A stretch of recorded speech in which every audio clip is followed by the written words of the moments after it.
Good evening. This is Susan, and this is Susan's Ramblings. I have been missing in action because um, I've had the Veterans exhibit down at the Art Center for the past 10 days. And yes, I was absent before that because I was busy getting ready for it. It was a success. We had a great turnout. My point in doing this exhibit was, first of all, to honor the veterans. And to me, they are the true heroes of our country and of our community. Without them, we would not have freedom and the living that we have. Second of all, I was hoping to reach the younger generation of Americans. Many of them, most of them, don't get all the history that we older generation want them to have. And so I was hoping to draw them in and to explain to these children exactly what sacrifices our servicemen and women had made for us.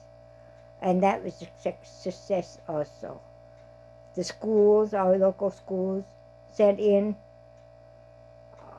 allowed the teachers to bring in their students, and I believe we had all, if not most, if not all, of the high school and the middle school, that would be sixth, seventh, and eighth graders, in to see our exhibit, and several of the smaller, younger elementary classes. In fact, the only classes we didn't have in were the first grade and the third grade, I believe.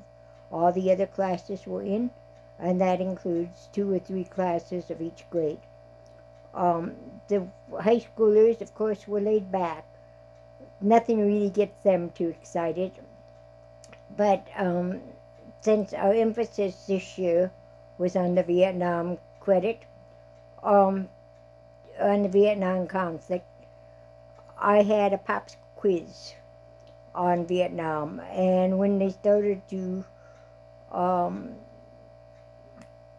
gather in little circles and using their telephones, which I'm sure the teacher didn't know anything about at the time, I was able to grab that pop quiz, and it was on multiple choice. So we had a guessing game, and I'll bet they remember it now. In fact, I even surprised teachers on some of the answers. So that tells you that our history is really lacking in this country. The younger classes, especially the middle class school classes, 6th and 7th and 8th grade, had so many questions, and they were thoughtful questions. They wanted to know why, how, uh, everything about the wars, about the veterans, about the conflicts. And I was glad to see that. We are getting our message out. The younger children, we had, they were so excited. Their eyes would light up when they finally got a concept. One of our big attractions this year was a display of stars that had all of our local veterans that are still living, and had their names on it.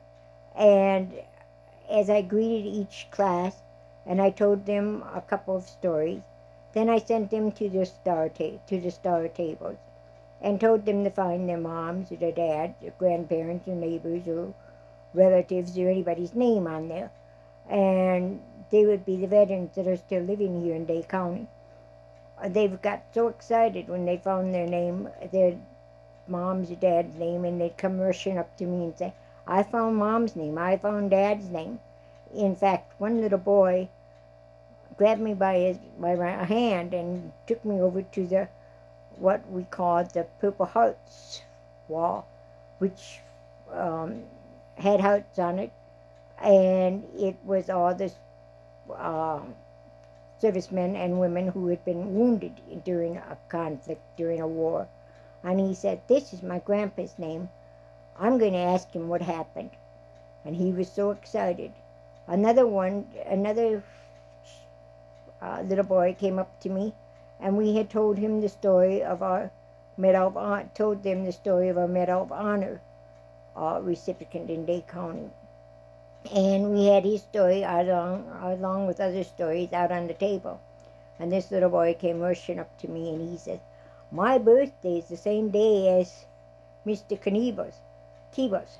And I said, "I'll bet you never forget him, will you?" And he said, "Nope." He said, "He was special, and I'm special too, because I've got his birthday." And yes, he was special. He had his birthday. And believe me, he's going to remember that guy's name.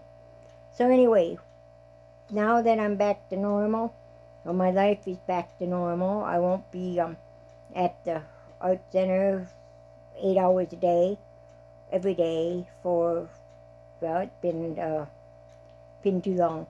Anyway, so we'll start getting back to the recipes, and I will be showing you some small crafts, especially with Christmas coming up, and small things that you can do just to kind of liven up your own life, especially in these trying times.